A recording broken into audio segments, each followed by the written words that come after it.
Level Podcast. I am one of your co-hosts, Jack, of course, along with me, Josh and Luch. Luch without a camera for this first edition of the Bonus Level Podcast live. If you're listening on one of our normal streaming platforms, this will be business as usual. If not, you're watching it on YouTube, as some of our subscribers like to do that instead. You're seeing this as a live video or something that's happening, that happened for the first time.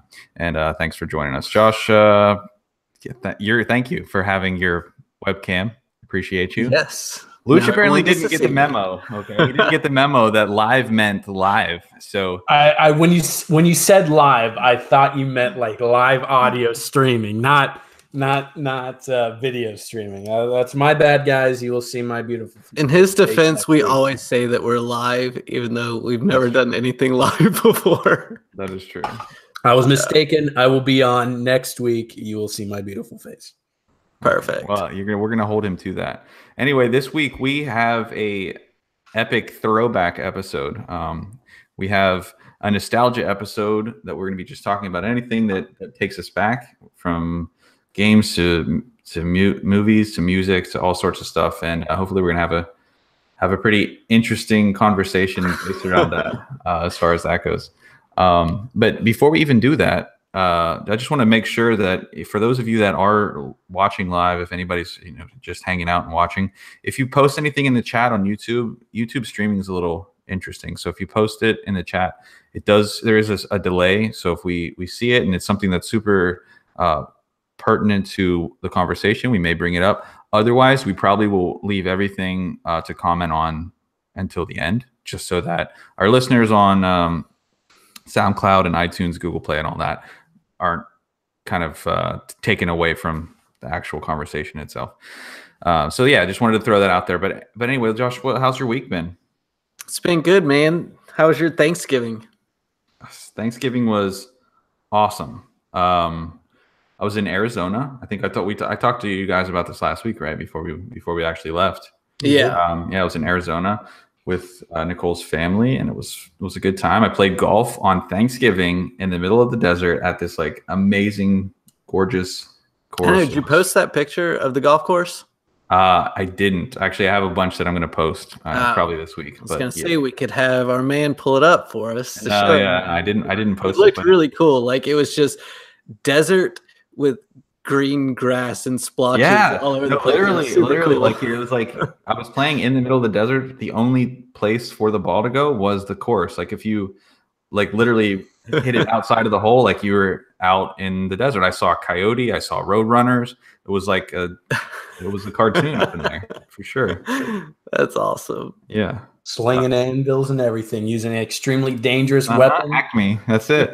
To hunt down those wily roadrunners. Speaking of nostalgia, though, seeing a coyote, then seeing a roadrunner 30 seconds later, whoa!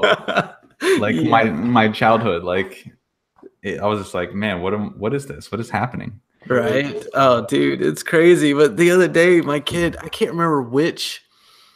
It was one of the characters from Looney Tunes, and my kid asked me, "Who's that?" Oh no! And I was like, oh, geez. Like that's just such common knowledge for us that you don't even think that you have to re-explain to new humans to this earth what these creatures are, What is that cartoon? He's not in Teen Titans. What is happening? Luch, how about you? Yeah.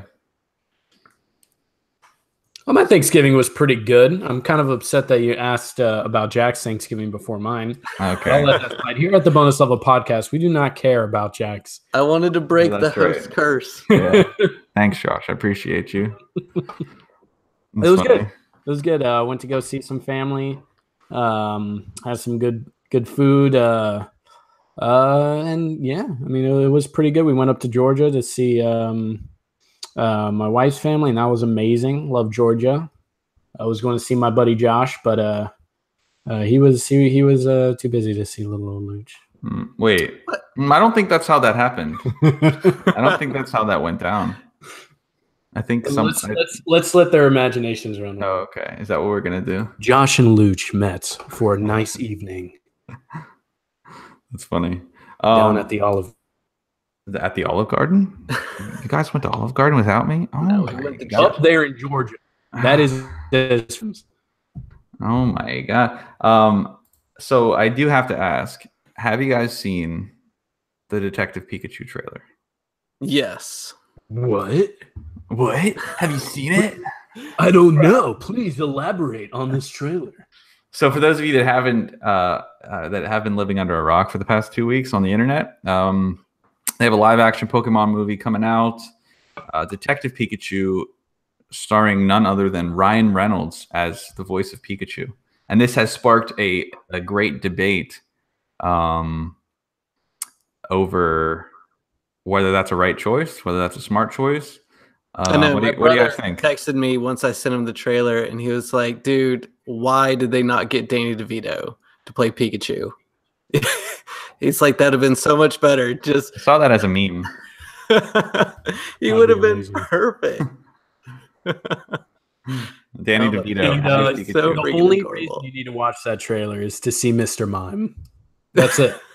Yo, that's it. That was one of the creepiest 20 seconds in any trailer ever. Yeah, that was really weird. Oh my God, that smile. There's enough to make your skin crawl. And then he had power to break physics. Yeah. No, but so what do you think about the trailer, about the movie, and about the casting? Josh, what do you think?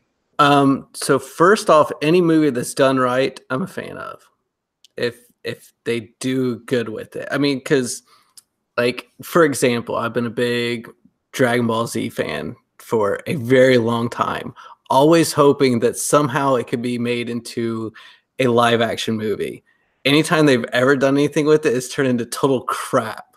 But if someone could do it and it turned out awesome, I'd be all for it. Like I don't think I'd have any problems as long as it turned out good. They keep turning out into crap. So with this one, like, my kids are losing their minds over this. Me being 33, I'm losing my mind over this, you know? So it's cool that that's something I can do with them and we can have fun with and, you know, go check this thing out. But I just hope that it's done well. I mean, so far, based on the trailer alone, it looks like they put a lot of money into this, that it has a lot of potential.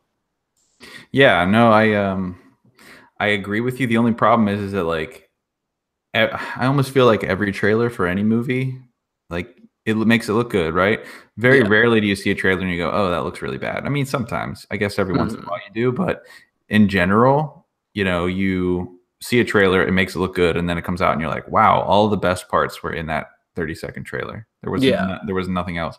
So the trailer is like, you know, kind of hit or miss kind of thing, because it's going to look good and like the CGI looks awesome, and you know, and the Ryan Reynolds part we'll get into in a second, but you know, it's going to look good. We're going to be excited to see it. It's just whether they actually like follow through and you know actually make it solid.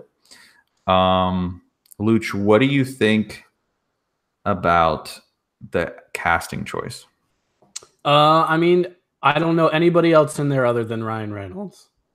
Nobody. I don't know who the main kid is. I didn't see any other names that I may have not remembered. Resident Chives are filling for Chives. Can we IMDb Detective Pikachu and see what actors?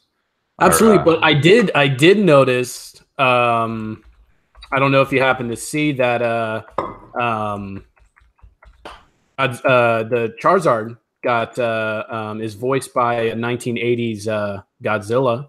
I don't know if you happen to see that. I did not know that, actually. I had yeah. Those in the. If IMDb shows that, I would have some serious respect for this movie right now. Guys, wrong one. No, it's this one right here. Nope, wrong one. Chives, come on, man. I guess we gave him some time off. I know. There we go. Hey, all right. All right, let's see. Thanksgiving break, and now we get this. All right. Anybody? Bill Nye. I know Bill Nye of that. That's okay. He's in a bunch of stuff. He's Davy Jones, right? In the Pirates movies. Ken Watanabe. Why does he sound? Yeah, he's in Inception. He's in Crouching Tiger, I think. He's in a bunch of stuff. So, yeah, so they got. My God, Burn Calaco. Who's that? I don't know. So anyway, so Ryan Reynolds as Pikachu. So here, this brings up the debate or the spark of why I wanted to talk about it. So you have the nostalgia of Pokemon, which has been out for a really long time since, Josh, you and I were kids. Yeah. Even. And so this game that spans, it's culture. It's a culture, right? At this point, it's so much. It's enveloped so much of the world that it's more than just a game itself. You have shows, games, the characters, toys. I mean, just everything all around the world in multimedia. And so now you have a live action bringing in one of the biggest actors currently, right? Ryan Reynolds is, is up there for, one of the biggest names in acting right now. And just in, one of the biggest genres in superheroes. I mean, you have Deadpool doing amazing, coming out of nowhere and doing amazing over the past with 2 movies in the past few years. So he's just a really, really big name right now, and them getting him to kind of bridge this gap, right, from the nostalgia of the game and the feeling of, oh, it's a Pokemon movie, and then bringing him in to broaden the audience of who it's going to reach, who's going to actually go to this movie and see it, with him as the main character, the cute Pikachu. I mean, Pikachu obviously arguably one of the most popular Pokemon. Oh yeah. Right. Just because. So having him as the voice will Snorlax. No. Yeah. We'll open it up to so many more people that wouldn't have normally seen it. To me, like, I wonder how much of it is done from a, production standpoint, is wanting to reach as big as audience as possible, and what is just, I mean, Ryan Reynolds is known for having that snarky, goofy mouth. What? Like that's why he fit Deadpool so well. So when all of a sudden they're thinking, okay, let's do a talking Pikachu. Okay, what person would be great to have Pikachu? If Pikachu had a voice and could talk to somebody, what would his attitude be like? And you're like, freaking Ryan Reynolds or Deadpool. Like, you can see Pikachu talking like that. As Ryan Reynolds is the main producer of Deadpool, okay, the entire universe gunned for Ryan Reynolds being Deadpool. Yeah. Mm-hmm. Okay. And then Pikachu, first of all, hasn't it been proven that Pikachu was female in like the TV show? No, because they have a thing. No, because they have both. There's technically both. I don't think so. Wait, no, because you can. So you can catch. If you catch a Pikachu, you can catch more. Oh, that's right. The female one has the heart-shaped tail. Yeah, no, You're right. You're right. My mistake. Okay. Well, see, I wonder, like, if they were going for the biggest audience possible, getting someone like Kevin Hart. Like, I don't know who would. I mean, like, I feel like both Kevin Hart and Ryan Reynolds are both on the same level. You have a little bit different style with the two of them, but the only I would almost feel like it'd be more of a audience grabbing someone like Kevin Hart. The only reason they don't go with somebody like Kevin Hart is because, again, Ryan Reynolds kind of bridges that gap. Whereas Kevin Hart, you have the Pokemon on one side and Kevin Hart on the other, and then together they bridge that gap. Mm-hmm. But with Pokemon on one side and then Ryan Reynolds also on that side, but then Ryan Reynolds on the other side, because again, he's in the superhero genre. He's in that culture already, and he's well known outside of that. So then they're using him as a bridge. I think Kevin Hart is actually listed to play Kid Deadpool in Deadpool 3. Wait, really? I'm totally kidding. Okay. Chives, you can't make stuff up awesome. like that. Don't push information on the desk like that. You could literally throw any tiny person into a movie and call it like and cast Kevin Hart in that role, and it'd be hilarious. Like, that dude is too freaking funny. My wife showed me the meme picture of like Kevin Hart like at the basketball game, and he got on the kids cam. Made me laugh. Yeah, it's funny. He's too good. What I have questions about though is like, how old is the main character in the movie supposed to be? He seems like he's a late teens, right? Yeah, like 18, 19. And then there. like with Ash, how old was Ash? Ash is forever 10. First of all, was he 10 though? It was 10, right? Was it? It was 10. Hold on. All right, Chives. He wants to be the very best, like no one ever was. Chives is staying over at my house. He's having some trouble with his wife right now. But I started thinking about this when we were. He is 10 years, 10 months, and 10 days old. Okay. And here's the thing that's crazy is the fact when we were 10 years old, we could have gone on a Pokemon adventure like this. Our parents didn't care. Like we could have.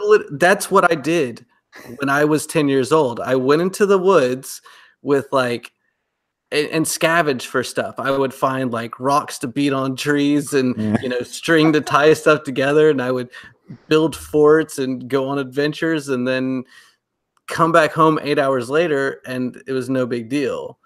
Like I have an 8-year-old kid that there's no way that I'm like at that level to being able to do that.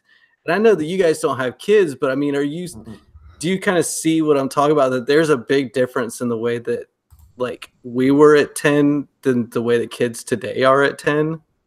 Oh no, absolutely. I mean, yeah, there's no way that anybody that age is doing anything that they would have done 20 years ago. No, like if you don't even let your kids now, would you let them go down the street to the gas station and go grab something? No, I was just about to say you don't even let your 10-year-old kid go outside like down the street on his bike.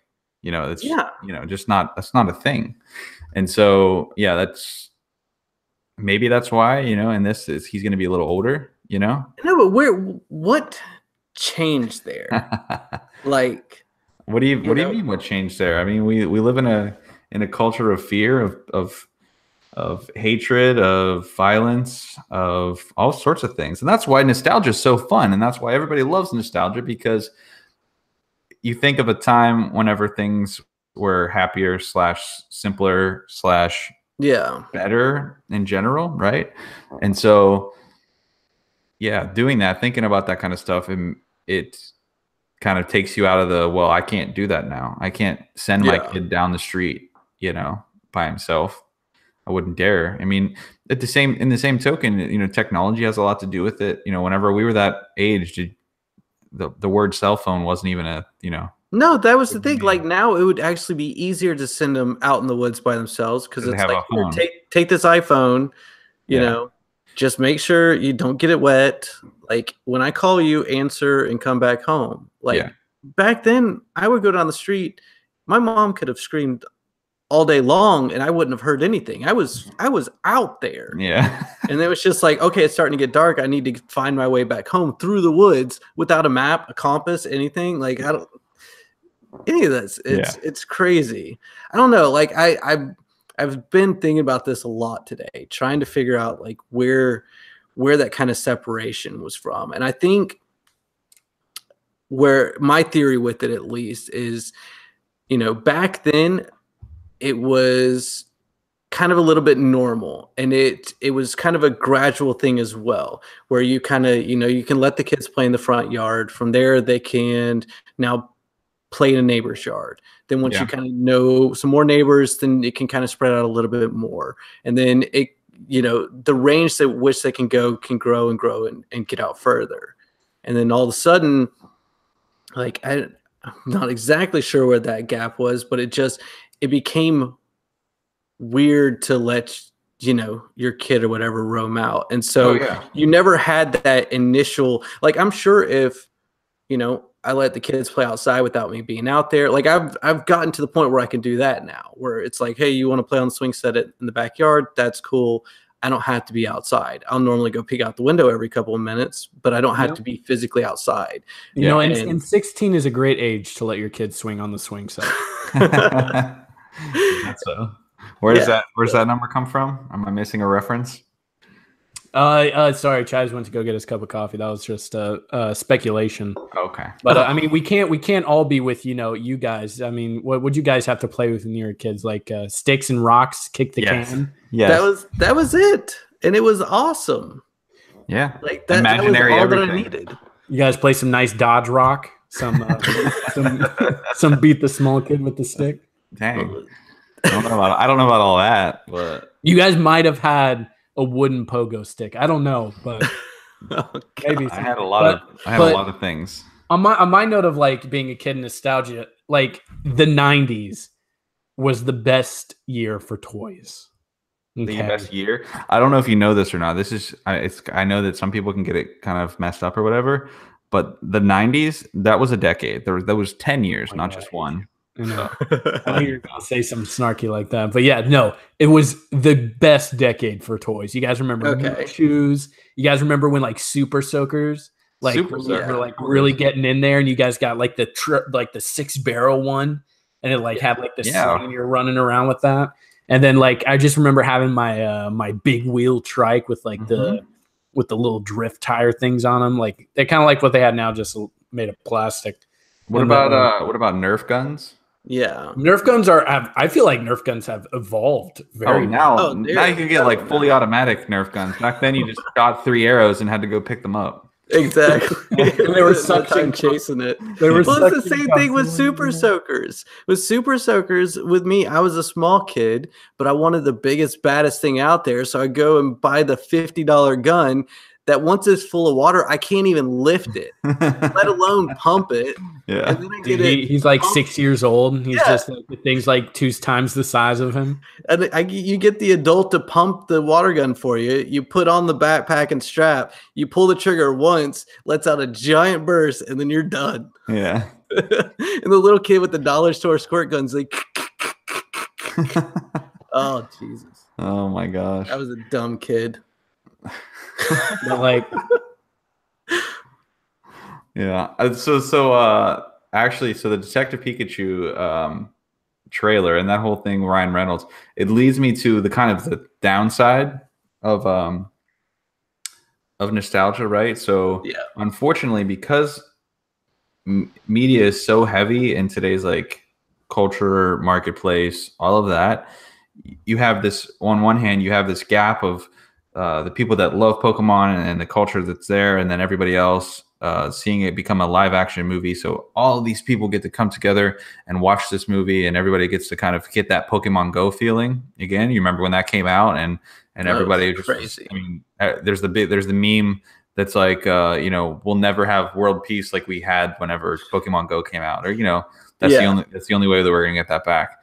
And so you have that sort of feeling, but on the flip side of it is mainstream media wanting to capitalize on that, right? And use it as a platform to make money. So obviously you can also argue that the Pokemon movie is, I mean, that's what these box office movies are for, right?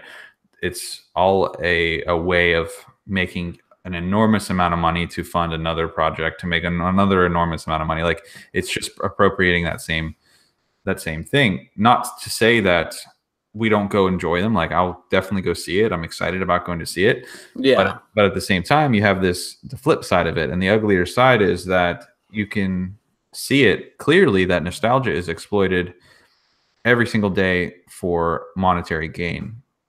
And I mean, if you go to like the mall, you'll see the little kiosk in the middle where they're selling miniaturized versions of the old school consoles, right? Like the old Nintendos, the old Segas, where you can get like all the games all in one little thing, and you can play them. And you have people being like, "Oh man, those were the days! Oh man, I can't wait! I'm gonna get that and play it." And $50 a pop, boom, boom. Yeah. And it's just for that 5-10 minutes of nostalgia. Not to say those games weren't great. I mean, we're gonna talk about some of our favorite old games a little bit later, but the thing is that in retrospect, we always want what's new, but then once we have what's new, we think about what we had. Yeah, like we want the newest thing, and then we're like, oh man, exactly. Whenever we had that, it was really good. Like I'm playing the new God of War on PlayStation. It's awesome. The game is incredible. The story's great. Graphics are unbelievable. But like I'm playing it and being like, oh man, the original God of War was awesome. I could play that again. You know? Yeah. So I'm sure you guys have also seen.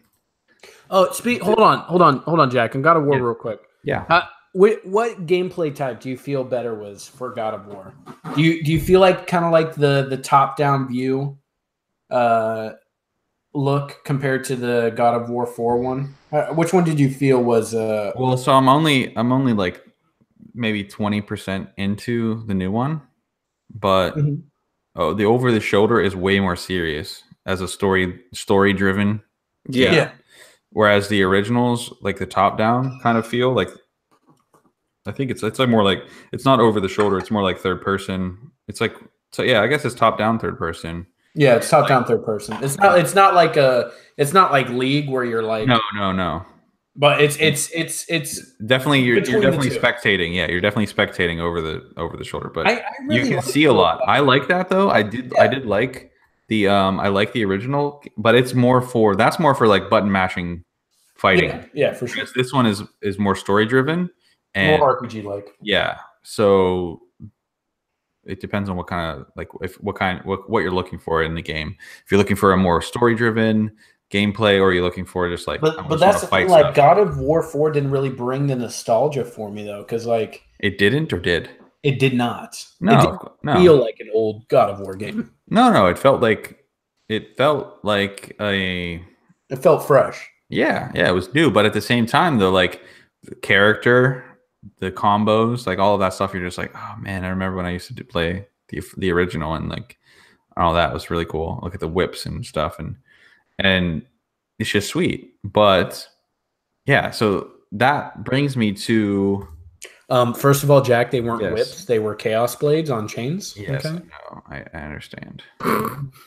now that decade when Mark ain't looking to I know. No, so I'm sure you guys also saw Deadpool 2. They're re-releasing it as a PG-13 version with additional scenes. They're even bringing in what's his face? Fred Savage. Thank you. From the Princess Bride to do a Princess Bride style like parody in some of the new scenes, and it's just, I mean, around Christmas they're just literally grabbing that whole nostalgia bucket and just tossing it in. They're getting rid of all the F words. They're making it a PG-13, and ultimately what it is they're like, all right, so we had this movie, did pretty well. We want more people to see it, and the people that already saw it to pay again to see it with some new stuff.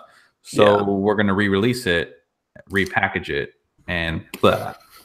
And while that's cool to have some new stuff, like new scenes and stuff, it's DLC is what it is. It's the Call of Duty. It's the Destiny. It's the paying $60 for a video game and then paying $20 for a season pass after that. You know, and I will agree with you in so many ways, because I know that the people producing it and putting the movie out there and everything, that's what their thoughts on it are. I was a kid that was very heavily watched as far as what I was allowed to watch and at what age. Like ratings on movies meant what I could and could not watch. And I could almost guarantee you that all my friends weren't the same way. They would have been able to see Deadpool. I would not have been able to unless I snuck out and saw it. Yeah. So this being released on PG-13, if I'm a 14 or a 15-year-old who hasn't got to see the other one, I'm going to be super, super pumped about this. Yeah. So that as a kid, like I could imagine being back at 13, 14, 15 going like, please, they took out all the bad words. Let me go see it. Yeah. But the thing is though, it goes back to what you were saying though, is that that's 20 years ago. It's a lot rarer that you find the kid that's like you and me. Yeah. Right? So there are a lot fewer and far between. Real quick, here at the Bonus Level Podcast, we do not condone sneaking out of your house. It is not safe, and we would appreciate it if you did not base it on what we say. Thank you. Yeah, but just in general, the kids that they think or like maybe can see it now that it's PG-13, that's a very small percentage, honestly. They've already seen it. You are that one kid who wasn't allowed to ever go see, just one kid. If this lets one kid get to go see it with his friends that wouldn't have been able to otherwise because of really strict parents, then I'm happy for that kid. Yeah. And I go, okay, you know, there's some kid out there convincing his mom right now to let him go see it. She's like, what are you talking about, sweetie? Wasn't Deadpool 2 like that really violent and graphic movie with like all like the cussing and everything like that? Oh, Mom, you don't understand. Like they took it all. Like, it's wait. Is this kid 12 or is this kid 19 and lives on a beach surf every day? Which is it? I'm confused. Can't tell if he's a 10-year-old or. You know that there's like that one kid that's trying to convince his mom to let him go see it right now. Oh yeah. But I guess my point is though is that they're not. It's not targeting those kids because those are going to be. There's going to be 4 of them. You know. Yeah. Obviously, it's an exaggeration, but. But no, that's the thing. Like I said, they're not targeting them at all. No. But I'm happy for those kids that actually get to go see it. Yeah. Yeah. Sure. My concern though, ultimately, is this opens the door for all the rest to follow. You know that. Yeah, I mean, I don't know. I feel like, this stuff. I feel like the market fixes a lot of this kind of stuff. Where people can see through the BS if it's not good quality. Like I said, if Deadpool 2 turns out to be complete, or the Deadpool 2.5, 3, whatever it is, turns out to be utter crap. I feel like it will tank. It won't do good. Because I mean, like there's that whole Steve Buscemi meme of him going like, walking through the halls of high school and he's like, hey, I'm one of the hip kids. And it's like, welcome, fellow kids. It's like everyone can see through it. They can see the BS in that. And I feel like that kind of stuff happens all the time. I mean, it's the same reason why, these people try to make it. There's how many Scorpion King movies? Oh my God. Yeah. There's like 7 or something like that, where the first one was the only one that really had production quality on it. Yeah. And then they were like, "Ooh, we can do a money grab. We can just keep making these cheap little movies." The first one with The Rock? Throw the Scorpion. Yeah. Okay. Throw that name on there and people will keep watching. No one, I don't know how they're making any kind of money because I don't feel like anyone's watching that crap because we're seeing through it and going, no, that's just a money grab. You're using a popular name and a theme, but we know that you're running like D-list actors and no budget. But the problem is that this is a major, this is a major movie. And I mean, Deadpool's again another cult following. If they can do it, they can get away with it. Who's to say that, Avengers doesn't release a extended version, but instead of adding it to the Blu-ray, they re-release it in theaters for another run around. You know what I mean? Like all it does, if it actually works and people go to see it and it does well at the box office, all it does is it tells the production companies that, hey, we can do this. This can work. Yeah. You know what I mean? I mean, that's just something, like I said, that I just hope us as consumers that we draw the line on this stuff and we go, hey, no, we're not standing for your BS. Like I said, if they're putting out good quality content, they throw a blooper, they're gonna re-show like the first Avengers movie, they're gonna put a blooper reel at the end that's 20 minutes long. It's like, okay, would I go see that? Would I pay to get to see that kind of thing again? But everyone's weighing those options in their head when they're going to a movie to begin with. They're weighing, is this going to be worth my money? And then when they get out of it, you're going to hear people are going to be posting everywhere, this is totally worth my money. Or it's like, oh my God, I wish I had that time in my life back. Yeah.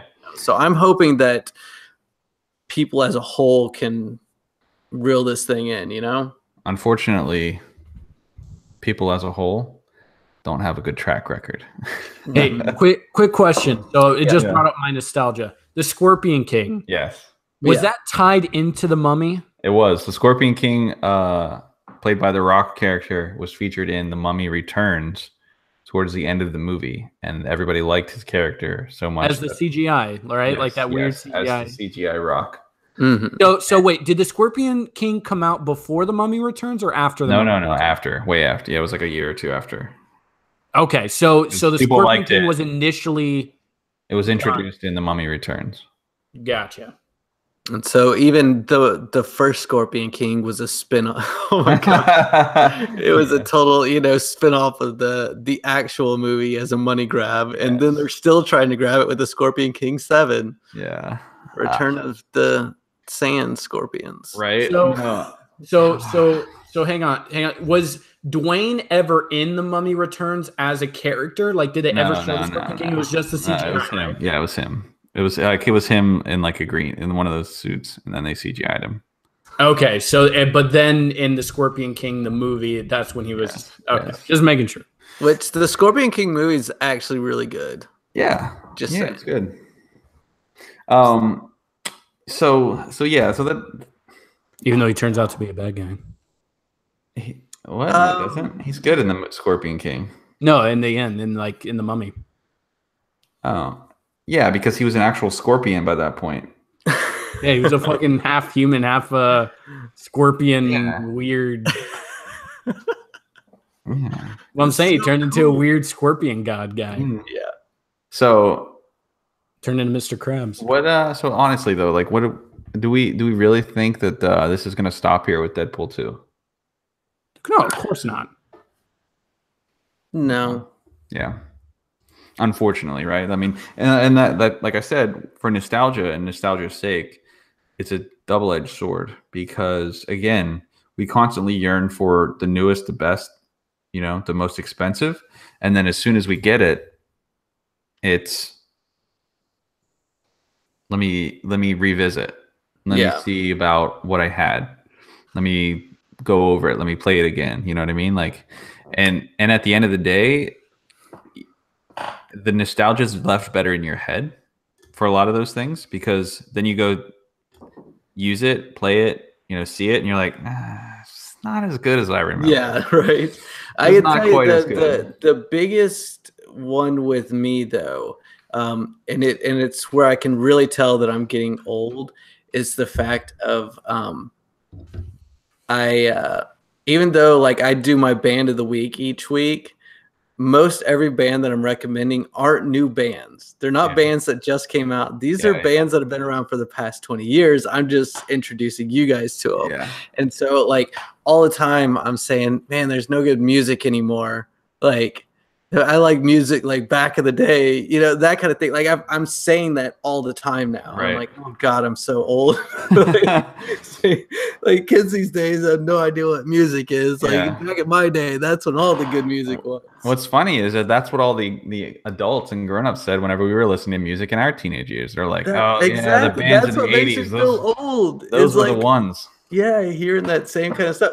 And it's weird because I didn't feel like it would be that way with me because of what I listened to and the style and genre of the music that I listened to. I didn't feel like I would feel old saying that, but no, like take me back to like late 90s, early 2000s metal, like some screamo bands, like metalcore, all that kind of stuff was so good back then. Yeah.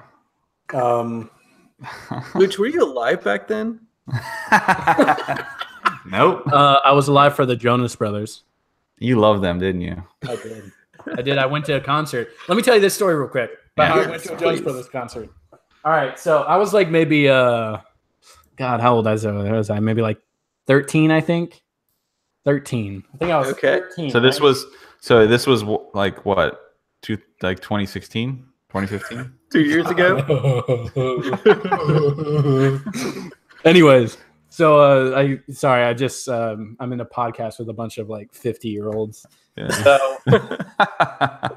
So anyways, so I was 13, right? So I had like this group of friends, and one of the friends was going to a Jonas Brothers concert, and she happened to be female, and I was like, Mom, I want to go to this Jonas Brothers concert. Oh, no.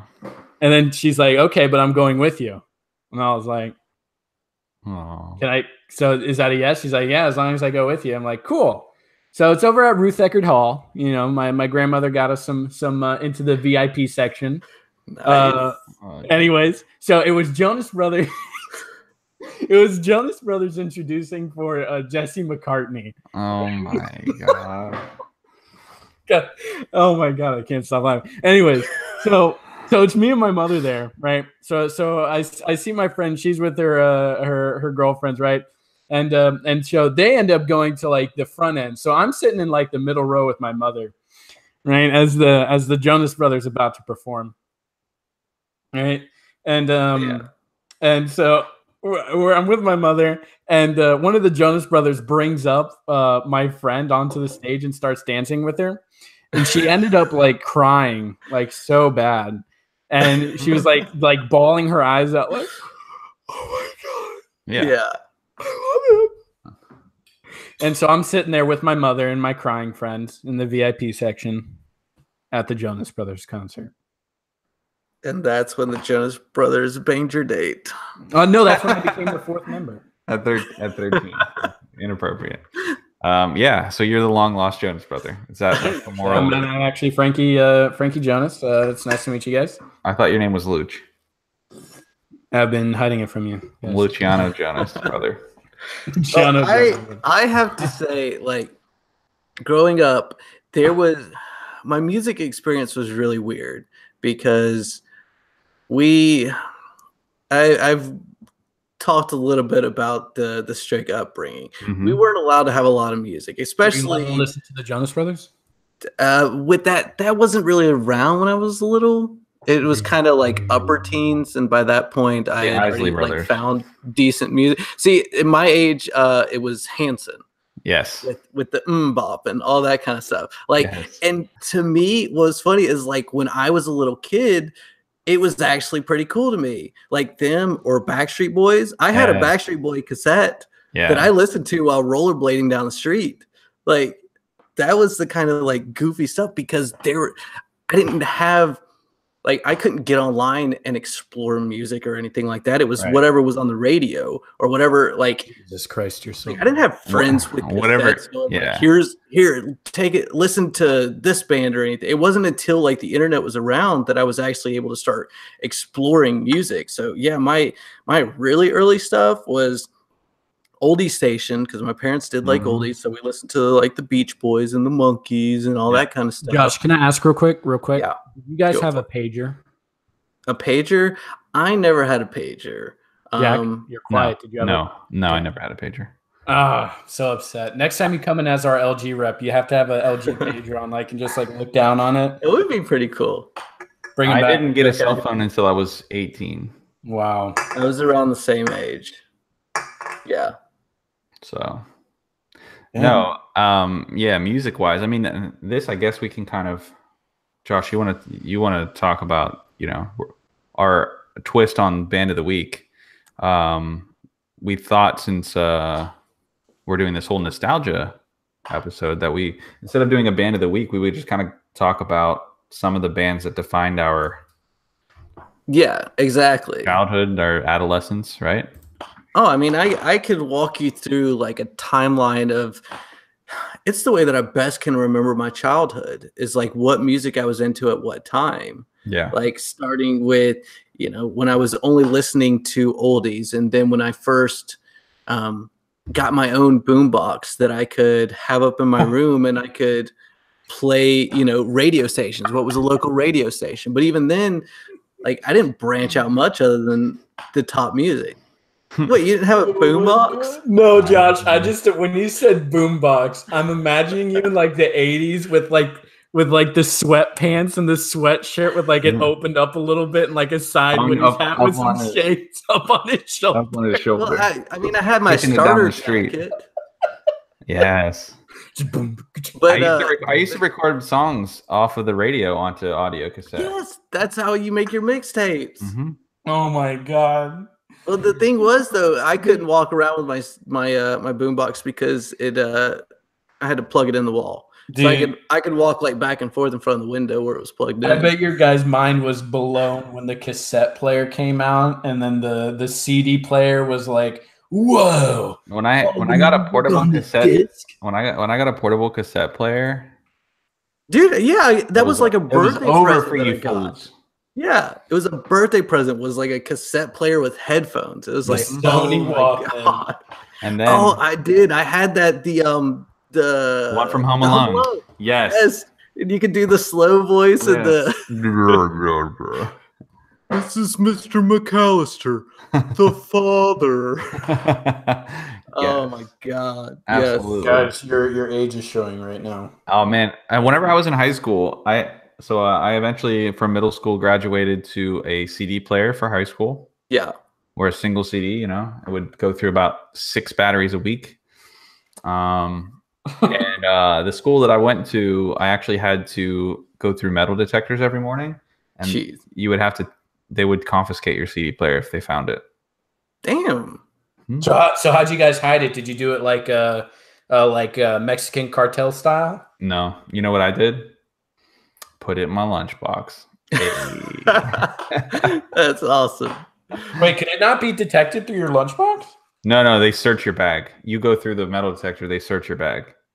Your backpack. But they didn't go through your lunchbox. No, they don't go through my lunchbox. I'd be like, what are you looking at? You trying to sniff my egg salad sandwich? Bro, like are you serious? They didn't go through your lunchbox, bro? So if I wanted to be like an evil kid mastermind. Don't say it.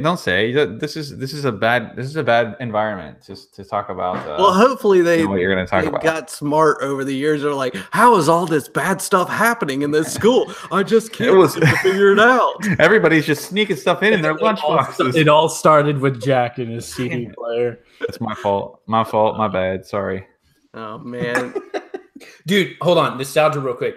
Do you guys remember the pouches that used to be in backpacks where you could put your CD player into and slide your headphones through the top of them? Yes.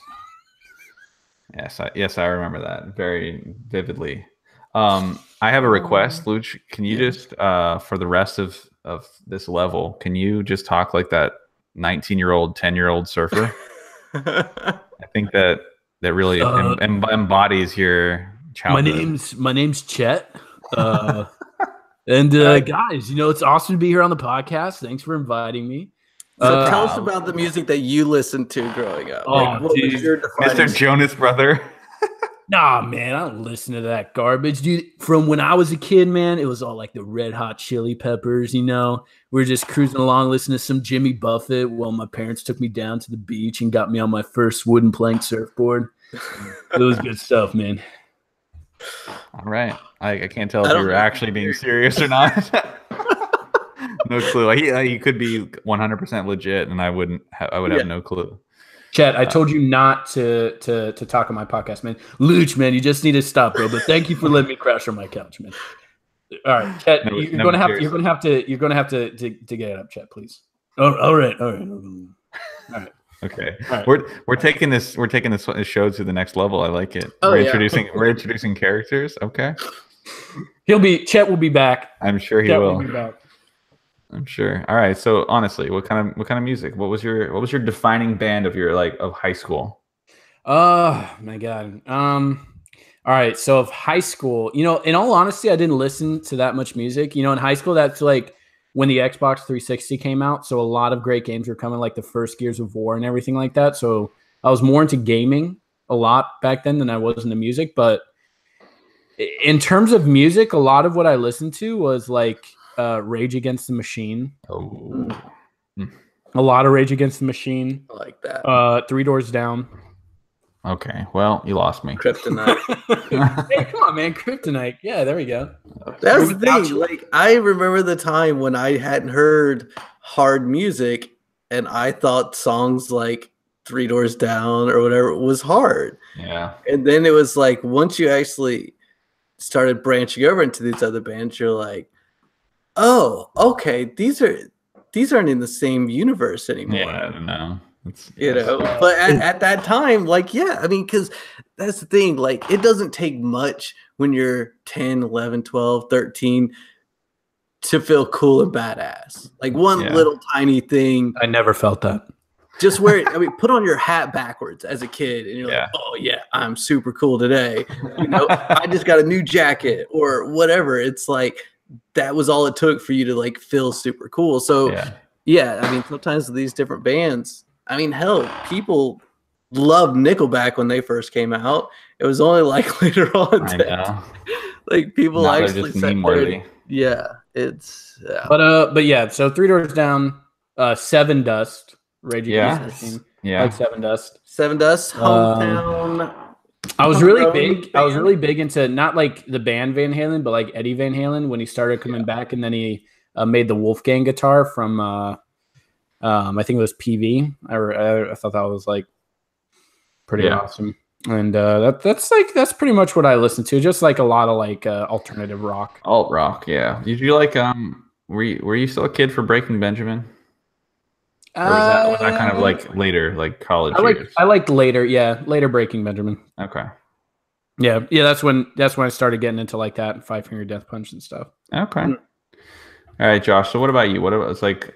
I know that you've been all over, right? And genre-wise, well, if you had to pick one or two bands, just like run me through some of your. The way you made that sound, it's like Josh is like the whore of the music. Well, I mean, he is the resident. He is the resident music specialist. So I mean, it's just been something that's I've let just take over parts of my life, like that I've just completely sunk myself into. But yeah, I think like when I first really started getting into music and everything, I kind of started learning about. And really when I started learning about bands that weren't on the radio was where things went crazy. But even, I would say like probably before that though, when I really started getting into music, it was a lot of the 90s alternative type stuff, with the Eve Six and Foo Fighters and, that kind of stuff was a real big part for me. But I then started kind of going into the Korn, the Slipknot, and System of a Down. System of a Down was a band that one of my really good friends did not listen to a lot of the heavier stuff, but he loved System of a Down. And so like whenever we were together, that was the band that we both chose to listen to because we both liked them. Yeah. Generally on his own time, he was a Pearl Jam kind of guy. And I liked, my other hard stuff. But when we were hanging out, driving places, it was System of a Down together. And I can tell you, when you're like, I don't know if you've been in a concert venue, where they have music playing over the PA and they'll play just random songs and they play Chop Suey.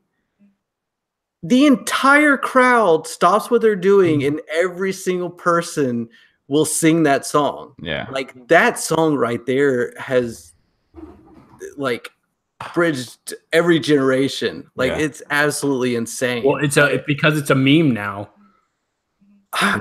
Is it a meme? Yeah. You never seen like the seagull Chop Suey meme? I don't think so. I don't know. Oh my god. All right, Chives. Chives, let's do it.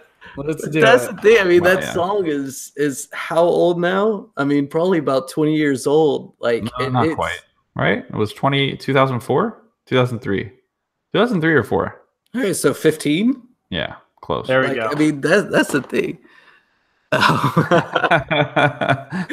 Yeah.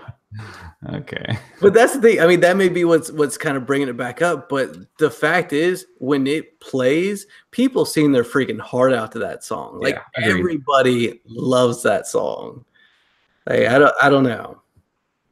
So I have, and you cover a lot of, the stuff that kind of had this big arc for me as well. Being from the same sort of like upbringing background, like I listened to a lot of oldies while working with my dad. I listened to a lot of like 50s, 60s, Frank Sinatra, even old stuff like 40s and stuff like that. And then the Beach Boys and, all that Jackson 5. Yeah. And then I kind of skipped like the 80s and didn't really listen to like the 70s and 80s music or wasn't allowed or whatever. And then on the radio was like the 90s music, so 90s pop music, all of that, everything down the 90s. I could just go on forever as far as exactly the artists and bands from the 90s. But then really, whenever I started to like really get into rock, and then I was learning guitar and like wanted to start being in bands, it was a whole slew of like alternative rock, but then into like heavier rock, eventually into metal, into screamo, into like, now I listen to pretty much everything except for country and K-pop. Yeah, K-pop though. Yeah, I mean, if I had to pick one, or maybe I'll go backwards. I'll list all the honorable mentions, because the one is like the one that defines your pinnacle. Yeah. So like bands like Finch, bands like POD, bands like Blindside, Blink 182, Good Charlotte, System of a Down, Sum 41, System of a Down, Korn, Limp Bizkit. Oh my God. Just all of those, right? Were just staples of like from late 90s to 2008, 2009. Yeah. But the band that like spanned all of that was Linkin Park. Hands down, without a doubt. Linkin Park, from Hybrid Theory to I don't even remember what the last one was before Chester passed away. But genre spanning, different styles, lyrically, generation wise. I mean, when Meteora came out, I don't think that CD left my car for 6 months. Oh, easy. I mean, why would your CDs leave your car to begin with? I mean, the CD player itself. Gotcha. It didn't come out for 6 months straight. I mean, everywhere I went, it was just on repeat. I just listened to it over and over and over and over again. And to this day, I know every single note from the beginning of Meteora to the end, like the pounding to the glass smashing to the coming in with Don't Stay. I mean, it's the whole CD. Well, with that, actually, that's a great time to introduce our new segment, Jack Sings. We're going to have Chives play this song while Jack introduces his lyrical tones onto. Yes, lyrical tones. But no, I would say that Linkin Park and their music, Chester's lyrics, Mike Shinoda, I mean, they inspired me to want to play music, to want to be in a band, to want to listen to music, to want to listen to genre spanning. I mean, you had the hip hop and the rock, and then the screaming and the singing. It was just like all of these genres, and they called it new metal, but it was just this unique thing that really kind of started, and then it, I mean, I still listen to Linkin Park. Oh yeah, that would be mine. Yeah, I mean, and it was one of those that it was, especially for me, because like I said, I didn't have a lot of access to outside sources of music other than what was on TV or what was on radio. And Linkin Park, somehow, being as hard as they were, squeeze their way into TV and radio. Yeah. Which was awesome, because I was watching this going like, holy crap, my eyes have never seen something like this before. It's amazing. And my ears are just like hearing him scream, in One Step Closer or Crawling. Was the One Step Closer video the one where they were in like the sewer with the levitating hooded monks? Yo, that video was lit. That one was awesome. And then oh my God, like, dude, still to this day, like Crawling, that music video, like that has defined my taste in women. Like, if you don't look like a girl from an early 2000s Linkin Park music video, then I don't want to talk to you. I can't. I have no idea. Chives. Oh my God, Chives. Please help us out here. Yeah, thanks, Travis. Appreciate you. Girl from Linkin Park Crawling music video. Okay, there's Chester. We see Chester. Yeah. He is a handsome man, too. Top left, that was Chester in that video. This one? So goth is what you're talking about. Oh, dude, that's totally, it defined what kind of girl I was into after listening to that. I was just like, oh my God, like everything about that music and that music style. I didn't know Justin Timberlake was in Linkin Park. He did a cameo. Yeah. Cry him a river. Man, yeah. So, man, music wise, and they say that music Oh, the Gorillas. Sorry, also one for me. Sorry. I was on the tip of my tongue. You okay there, Sparky? I was thinking, I was like, there's one more thing I can the Gorillas for me. Sorry. All right, continue. Yeah. I could name bands all day, like AFI, Dashboard Confessional. It's very rude when you interrupt Jack Josh. Oh my gosh. I take personal offense to it. Look at Chester. I don't know. So I do have a question for you guys. If you're done on your Linkin Park rant. Yes, I am, of course. So I got super into video game music as a kid. Hell yeah. The King K. Rool song from Donkey Kong Country on the Super Nintendo, I used to leave it on that level all day long just to hear that song, and I would just dance around the room to it. Nice. Like that. I mean, Uniracers had amazing music. I don't know if you guys remember that. Mega Man. All those always had. Bro, you're talking to a guy who got his Master Sword and Hyrule Shield and danced around his playroom with a cape and pretended I was Link, and then got into Gundams and then started making armor out of cardboard boxes. Yeah. So what was your favorite video game music? Was that to me or Jack? That was to you. Oh, yeah. All right. Wait, right now or back then? All right, we're doing nostalgia. No, back then. Yeah, back then. Duh. Derp. So, Metroid was really good music wise. It was awesome music wise. A lot of the had really good scores, like the really, really old Final Fantasy. Yeah. And Capcom, Square Enix type like RPG games, like what was it called? Chrono? I can't say that I know what you're talking about. Just get in there. Chrono Trigger. Trigger. Yes. I gotcha. Chrono Trigger. Chrono Trigger had a great score. Final Fantasy had a great trigger. Some of the first ones. Metroid was awesome. But the most memorable one for me has always been Zelda. I just can't. Zelda has always been the most memorable. Yeah. You can, no matter which, they all sound the same. Well, they don't sound the same, but they're all nostalgic. So no matter what Zelda game you play, you'll listen to it and be like, dude, you're going back to all the way from the 80s when you hear the pixelated. No, and have you guys heard System of a Down's song about the Legend of Zelda? No, I haven't. I didn't even know they made one. Well, you'll have to look it up after this so we don't get pulled off YouTube or anything. But yes, System of a Down did a song for Legend of Zelda that's fantastic. If we're plugging bands that did video game songs, then I will plug My Children, My Brides, Headshot about Halo 1 and 2. If you haven't listened to that, I don't think I've heard that. Oh my God, it's amazing. Oh my God, do you remember Joe Stefani and Halo 2, the Mjolnir mix? No, I don't remember that. Oh, not Joe Satriani. Sorry. Oh, from what's this from? What band is he from? NSYNC. Close. The guy that played the guitar in NSYNC. Yes, that's it. I'm pretty sure it was Joseph Ronnie who did that. The guy with the Silver Surfer guitar. Yeah. Okay, what band is he from? Derp.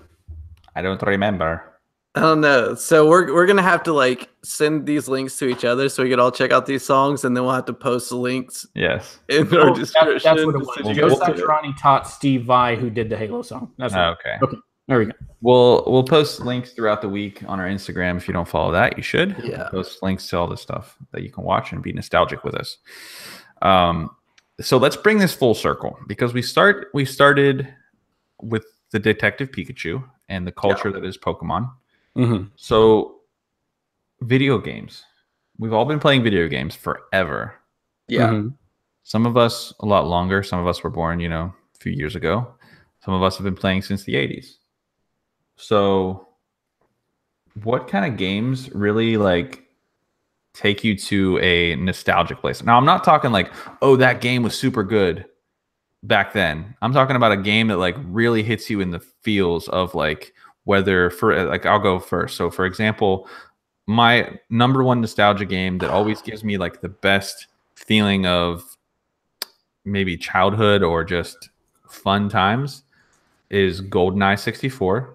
Will always be that, because like I didn't have a Nintendo.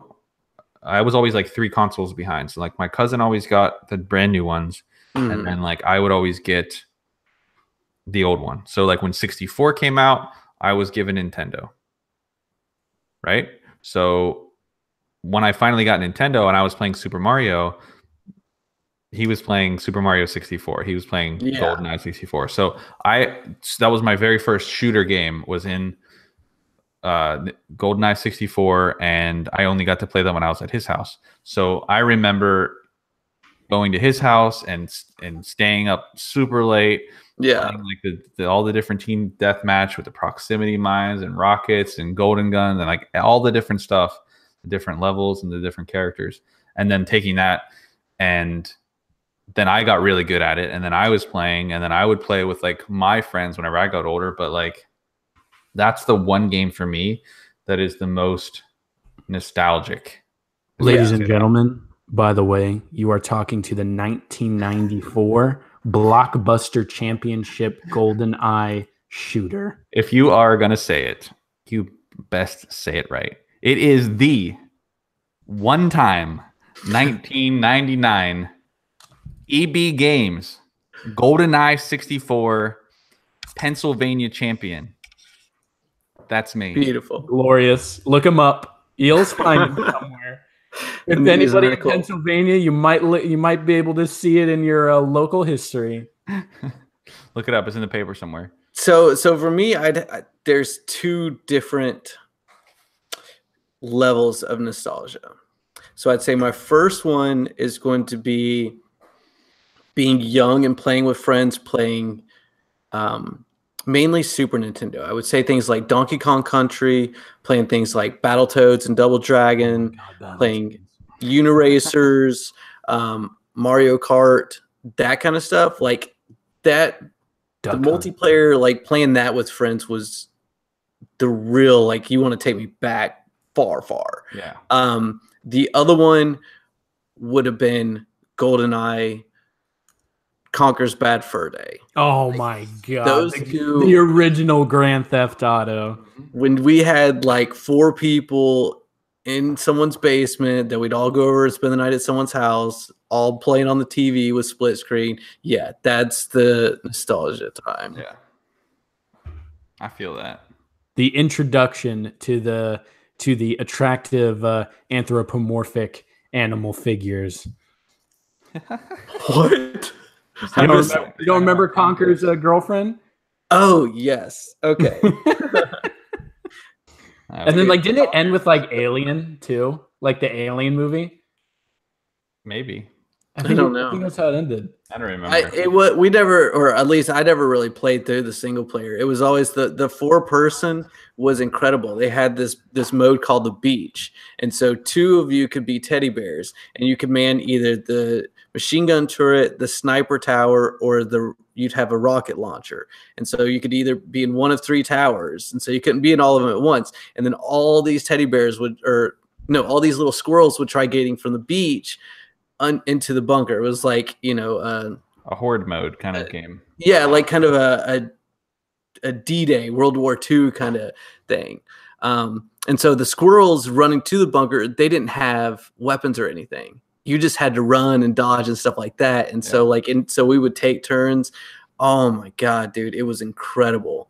Like, I wish, like, no, they don't need to remake that game because I like it being in its own little special place. But I've never seen anyone even try recreating a game mode like that. Yeah. Because it's not your normal, like, zombie horror, because, like, the squirrels weren't trying to get in there and kill the teddy bears or anything. They were just running for their lives trying to get past, and the other guys were just having target practice on unsuspecting squirrels trying to dodge. And it was one of the first times where you'd watch a little squirrel head pop with the snippy snap sniper rifle and blood go everywhere. It was crazy as a kid. Has there been a Conker's Bad Fur Day sequel? I don't Was there a know. redesign? I don't think so. Chives is pulling up some. Maybe there is. Maybe they remastered it for PS2 or PS3. That would be pretty awesome. Oh, yeah, there we go. Look at that sunflower. Okay. Sunflower. Luch, what about you, man? What's your like ultimate nostalgic video game? You had to pick one. Hey, Luch, where do you keep your hard salami, bro? Oh my God, chat! I told you I can't talk to you during the podcast. Well, where do you tell? I'm hungry, man. All right, it's in the refrigerator. It's in the back. It's next to the cheese. Okay. Oh, thank you. Luch, why is there a dude in your house looking for hard salami? He was thumbing through a portal. I don't know exactly. He says things in really weird undertones. I don't know what it means. So anyways. Yes. So nostalgic games for me. I don't know if you guys remember, but there's one I will never forget. I'm actually going to have Chives look it up because I can't. It was this shooter game, and you were a bee. You were like this little honeybee that had guns. Okay. And I can't remember. Buck Bumble. Is that wow? Do you guys ever played this? No, it was on Nintendo 64. Yes, you were a honeybee, and you would go around and you would like have these guns. And it was awful graphics. Like it was probably one of the worst graphics ever. But it could be multiplayer, and it was like this open space. You would like be in like a living room, and you would fly around. And it was actually a huge map, and you would fly around, and it was like a bumblebee shooter thing. And you would get like guns. You'd go on top of a flower, and there would be like this like ray gun sunflower thing that you would just like obliterate with, and it was like amazing. I remember like the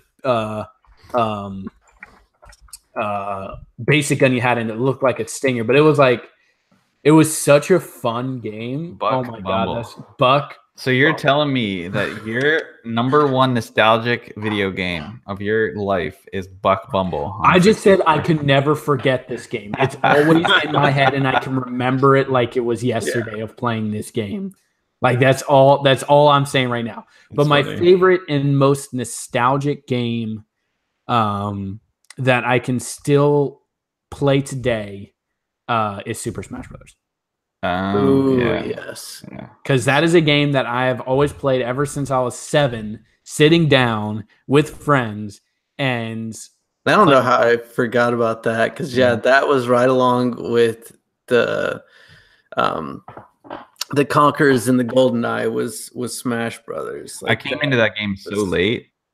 Like after like it had already been out and everybody was already good at it, that like I played it a couple times with a party, and like I was the guy that was given like the +10 handicap with like all the extra lives, and I would still lose.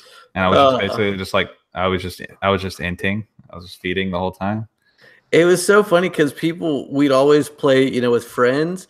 But then whenever you saw someone else, like you thought that you were hot shit at that game, and you'd meet someone else and they're like, "Oh, I'm amazing at the game." You're like, "You have no idea. Me and my friends play so much. We would kill you." Like, but there were never any like battles between people. Fox was the most overpowered character from like 1990 to like 2018. I played Link. I was solo Link, and I just got smashed.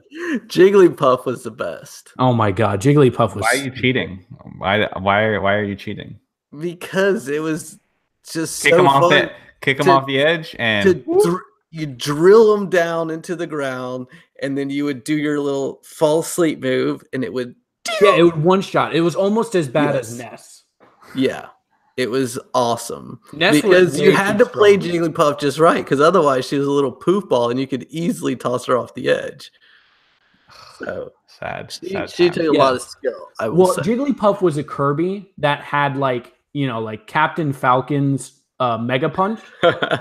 His Falcon Punch in like and with no charge up time.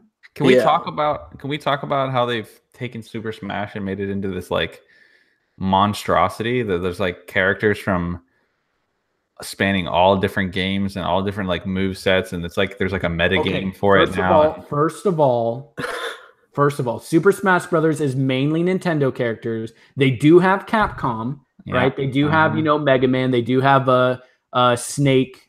They got Street Fighter. They got Street. But again, it's mainly Capcom. But then let's talk about Bethesda joining the Nintendo lineup. Why? Featuring Dragonborn and the Fallout, man. Why? Because of Nintendo Switch and Bethesda's relationship. Yeah, but why? Because it needs to be there, Jack. No. My biggest problem with I thought Smash Brothers was incredible on the 64. I thought it was amazing on the GameCube.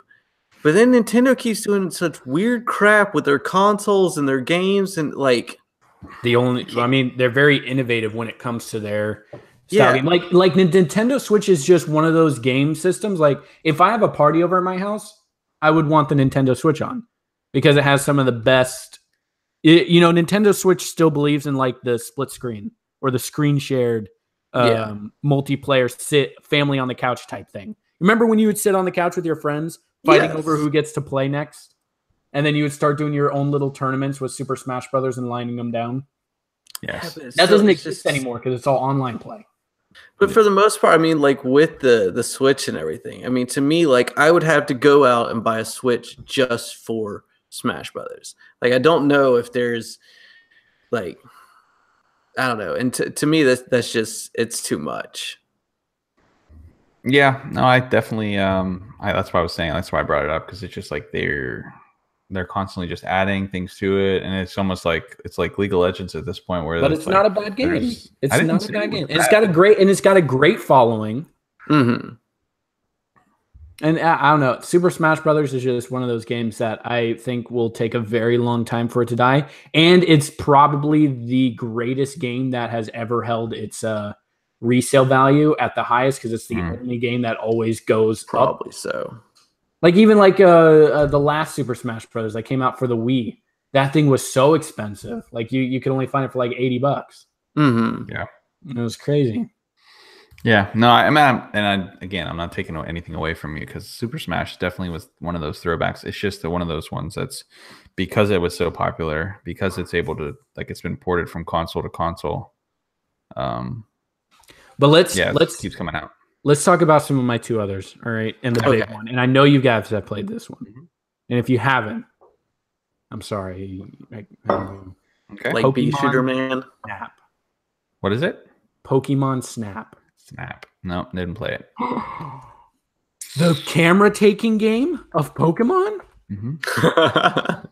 I remember when that one came out. But no, I never played it. You guys have never played Pokemon Snap? Nope, not once. Sorry. Is this real life? Luch, where are you going, man? Why are you crying? Dude, Luch, come on, man. Quit sulking. Get off your bed. Hey, Chet. Chet. Yeah. Who's this? What? This is Jack. Yo, man. Let's just you want to fill in for him while he's whining like a baby?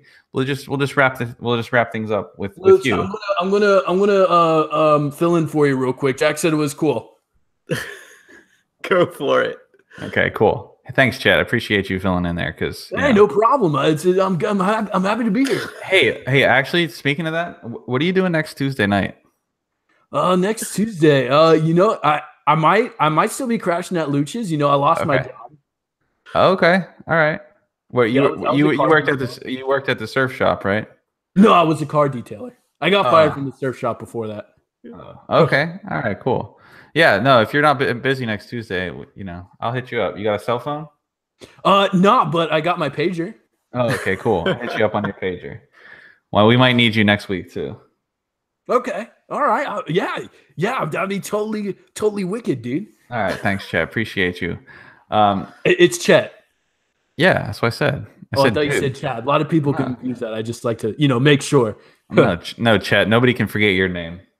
Awesome. Totally. So, anyways, thanks, Chet. I really appreciate you filling in for Luch. He's for some reason mad about Pokemon Snap, a game that not very many people played. I'm sure. Look at those. I know it's unbelievable. Like who's heard of Pokemon Snap? It's the dumbest game ever. Yeah, exactly. I'm sure you didn't have one on your on your Game Boy, your handheld Game Boy. You played on your surfboard. Nah, man, I've just played GoldenEye. Yeah. Thank you, Chet. I appreciate you, man. I know. And the only time I've ever been disappointed in GoldenEye is when this asshole beat me in Pennsylvania for the 1999 eBay championship. I can see that. He was such a dick. Yeah. No, you know what? I can see that. I can understand your frustration with that. Totally. So I appreciate that, man. Yeah. Thanks, Chet. Again, thanks for coming on. Thank you, Josh, for having a webcam this week. My nostalgia is having everybody prepared for the podcast. No, once again, thanks everybody for listening. Thanks for tuning in, joining us for level 10. It's been 10 weeks, and Chet, you're the final boss, and I appreciate you. Oh, dude, thanks, man. From all of us at the Bonus Level Podcast, thanks for joining. We'll see you next week. Later, taters.